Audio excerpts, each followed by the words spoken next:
L'inconscience peut survenir à tout moment, dans la rue, dans un centre commercial, chez vous, dans les transports en commun, ou même au bureau comme ici. C'est un symptôme important qui signifie que la victime court un risque majeur pour sa vie. En tant que témoin, il est important de savoir reconnaître ces signes d'inconscience.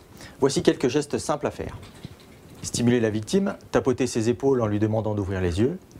Penchez-vous au-dessus de la bouche de la victime, la tête tournée en direction de ses pieds. Regardez si la cage thoracique de la victime se gonfle ou si un souffle d'air est perceptible au niveau de sa bouche. Si tel est le cas, la victime respire.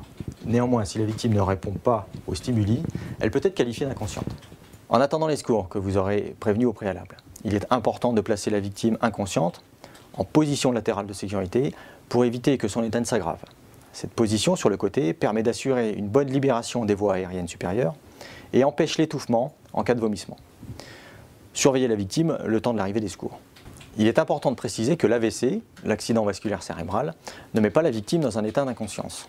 Pour mieux l'identifier, l'accident vasculaire cérébral se manifeste soudainement par une déformation de la bouche, une faiblesse d'un côté du corps, bras ou jambes, des troubles de la parole. Si vous êtes témoin d'un de ces trois signes, réagissez, appelez immédiatement le SAMU, faites le 15. Sachez qu'en 2010, en France, il y a eu un peu plus de 130 000 hospitalisations pour accidents neurovasculaires, soit un AVC toutes les 4 minutes.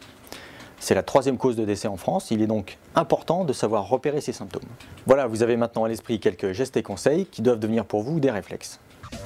1812, des numéros d'urgence à réserver aux appels d'urgence.